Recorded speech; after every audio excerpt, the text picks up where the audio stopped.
Begin by sitting in a chair with your feet planted firmly on the floor, legs uncrossed, palms resting in your lap facing downwards,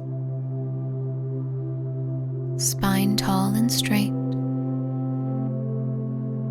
Rolling your shoulders back slightly to open up your heart.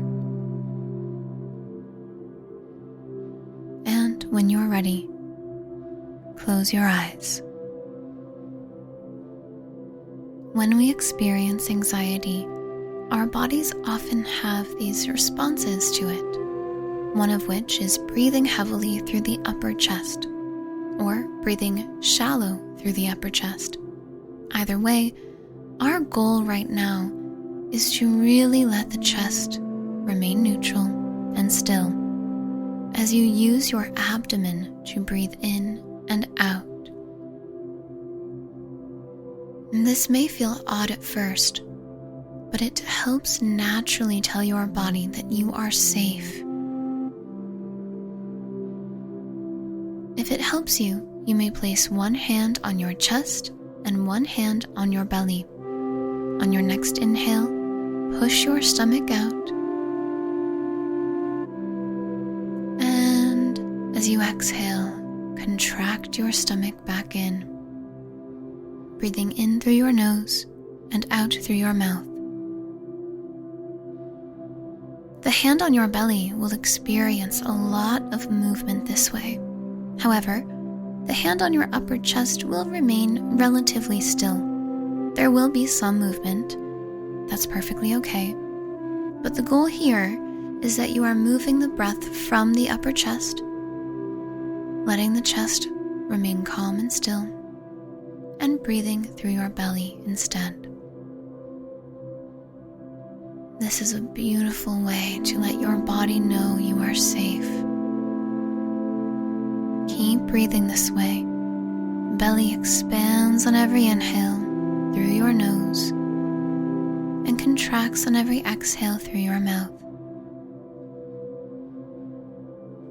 Continue the cycle of breath throughout the course of the meditation. And if you feel like you have this breathing down, you may let your hands rest in your lap again, or keep them where they are if that feels good to you. Throughout the course of this meditation, if you find your mind wandering, that's perfectly okay. Do not judge yourself for it.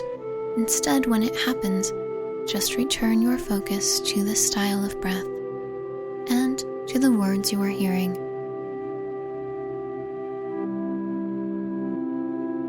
Anxiety in and of itself is not a bad thing. No emotion in our body is without purpose. Somehow society has told us that we have to run from these feelings and avoid them at all cost. But when we instead slow down through the art of meditation and mindfulness, we can actually work with the emotion. We can learn that it is, in fact, useful. It is, in fact, a teacher. We just have to learn how to listen. And once we do, very often, the anxiety lessens. It's taught us what it needed, and so it loosens its grip. I often think of anxiety as similar to rumble strips on the side of the road.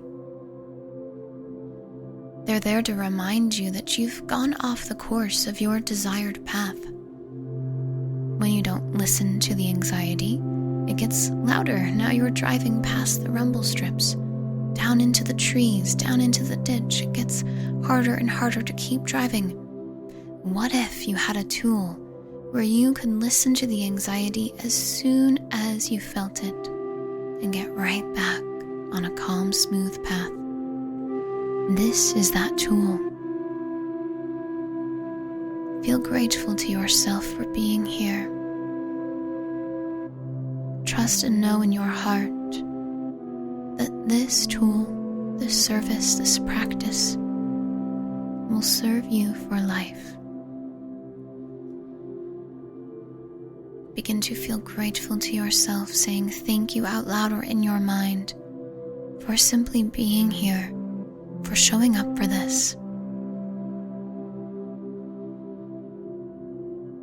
At times, this practice may not feel easy, or it may. Everyone experiences it differently, but whatever your experience is, let it be what it is. Let it be okay as it is. There is no right or wrong. And the more you do it, the more you gain from it. So to begin, get honest. Where does your anxiety live within you? Find in your body where you feel it most. Keep breathing through your belly. And as you tune into the space within you where you most feel anxiety, instead of being mad that it exists or trying to force it away, what if, just for this moment, you said welcome? Thank you for being here.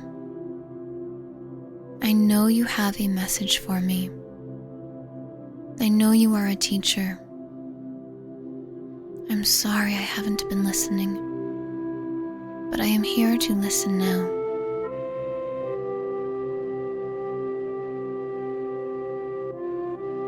How did it feel to imagine yourself saying that to your anxiety? Anxiety is often just a wounded part of us. It's like a small scared child. Let's love that part of us. Let's learn why it's here, so it can be free. Ask the anxiety what message it has for you. Anxiety's messages tend to be a little extreme, a little dramatic. Anxiety often says things like, you are not good enough, nobody loves you, you'll never make it. Whatever anxiety says, just acknowledge it the way you would a scared child saying something equally as over the top or dramatic. Listen with acceptance. That's how your anxiety feels. Why add insult to injury for telling it that it's wrong for feeling that way? Just honor that it feels that way.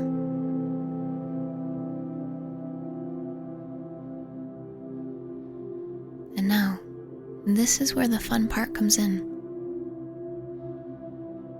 Whatever message anxiety gave you, your desire must be its opposite.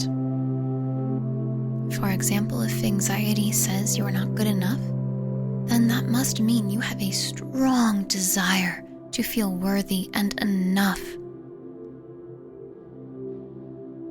We only get anxiety about things we care about.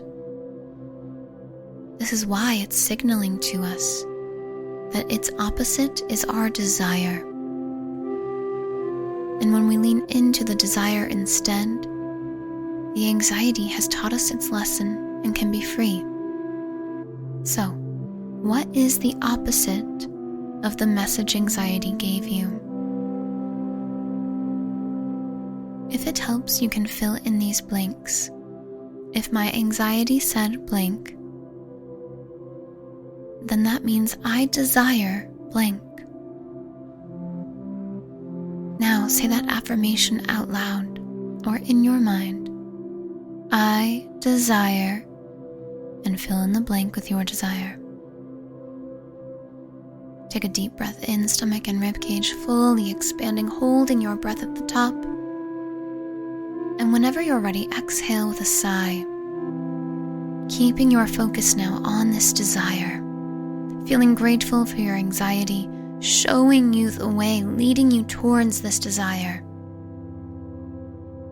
And when you're ready, take this with you as you slowly open your eyes.